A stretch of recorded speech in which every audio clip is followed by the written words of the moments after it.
You can add blog posts, products, events, and portfolio projects to your site through the use of collection pages.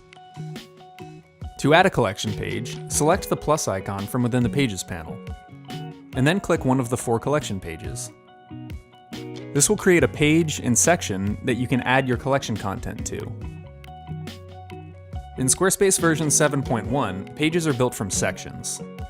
When you add a collection page, it automatically includes its respective section.